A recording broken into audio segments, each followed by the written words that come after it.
Sarva dharman prityaja mam ekam sharanam vaja. Aham tvang sarva papebhyo mokshayashyami. Ma shuchaha. That you give up all different kinds of religions and just surrender unto me. Now, this is God himself speaking. He's saying, just forget this religion stuff. Huh? Don't get involved with religions. Don't get involved with organizations. Don't get involved with all kinds of stuff that comes in between you and me. Surrender to me directly. Well, he's sitting in the heart as antaryami, super soul. So within the heart, there's God. You don't have to go anyplace. You don't have to go to a temple or a church or some special place or course or anything. Just sit down, become quiet and peaceful, go within, and you find God. So if you surrender to him, what does he say? Sarva papebhyo mokshayashyami. I will release you from all sinful activities. We're all in this world, we're all caught in the web of birth and death and karma because of our previous actions and reactions. The cycle of cause and effect. And because of this, we're taking body after body in the material world. But we can be relieved of all those sinful reactions. How? Simply by surrendering to God directly. He asks this in Bhagavad-gītā. And then what? Masuchaha. Don't worry. Don't be in anxiety. But Krishna, of course, gives a lot more substance. He gives a lot more knowledge, transcendental knowledge.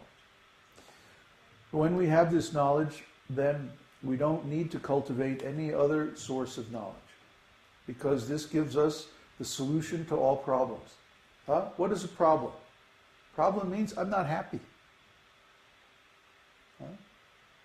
So if we find the source of happiness within our own heart, did you ever feel happy in your life? Where did you feel it?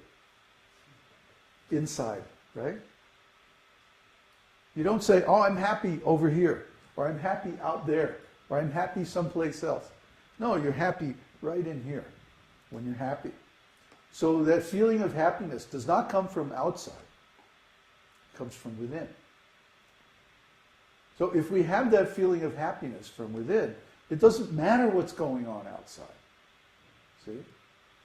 So just like everybody wants love, but there's so many problems with loving affairs in this world. So if we simply reach the super soul within and surrender to him, like he requests us to do in the scriptures, then automatically we become happy. Masucha. Don't worry. But this is Vedanta. I mean, people make a big deal out of Vedanta. And yeah, we've also published our own edition and commentary on Vedanta. And it's very complicated and very deep and philosophical. But what's the final conclusion? Surrender to God. Be happy. Don't worry. So this is the conclusion of all Vedas, of all knowledge. But if you have this conclusion, what other knowledge do you need? Just be happy. Simple. So then we have, being imperfect and limited in our intelligence. Of course, the first question is going to come up. How can I be happy? I have so many problems. How can I get out of these problems? How can I do this? How can I do that? That's what everybody asks me. They say, well, Babaji, you're happy, you're self-realized, you're a spiritual master. Well, how can I be like this? I can't do it. They think they can't do it. Actually, everyone can do it. If I can do it, I'm just an ordinary person. I'm just like you. If I can do it, you can do it. There's no special thing. Are you a spirit soul? Are you conscious? Then you can do it. Simply, you have to change the objects of your consciousness from external things to internal things. That's meditation. That's devotional service. That's Krishna consciousness. Krishna consciousness.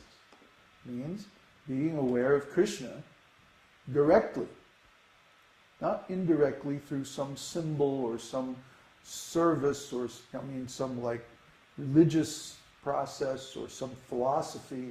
All these things are helpful. It's a start, it's a place where you can grab on with the mental equipment that you've already got. A philosophy, a teaching, a practice, a religion, a sangha, website, or something. Gives you some form, some structure that you can grab onto. But the purpose of all that is to change our consciousness. Our consciousness has to change. If our consciousness doesn't change, the thing's not successful. We have to look at it like that. That how is my consciousness changing? What determines the state or the quality of our consciousness is the contents of our consciousness. If our consciousness is always directed outward through the senses into this material world, that's called material consciousness. And then a whole raft of problems comes along with that because the material world is always changing. So just when we think we have everything set up the way we like it, then something changes and we have a problem. Houston, we have a problem. So the whole point is to redirect the consciousness from material things to spiritual things, from outside to inside, from senses to pure consciousness itself. Okay? How do you do that? Through chanting this holy name. Why does that work? Because the holy name of God has the same quality as God himself. Just like our friend Ziggy is here today, and he practices Buddhism. In Buddhism, they chant this nice mantra to Avalokiteshvara. Avalokiteshvara is the incarnation of compassion, of God's compassion and wisdom. So they ask, actually, they say, may the jewel be in the lotus. May the power of God and God himself be united. Because in this material world, everyone is suffering because they're trying to enjoy God's power, God's energy, the material creation, without God. See? It's just like if you have a man and a woman, a couple, a family, and you break up the family. Now, how can you get any enjoyment out of that? How is it possible? You've committed a sinful activity. You break up a family, steal the woman, try to enjoy her. You think anything good is going to come of that?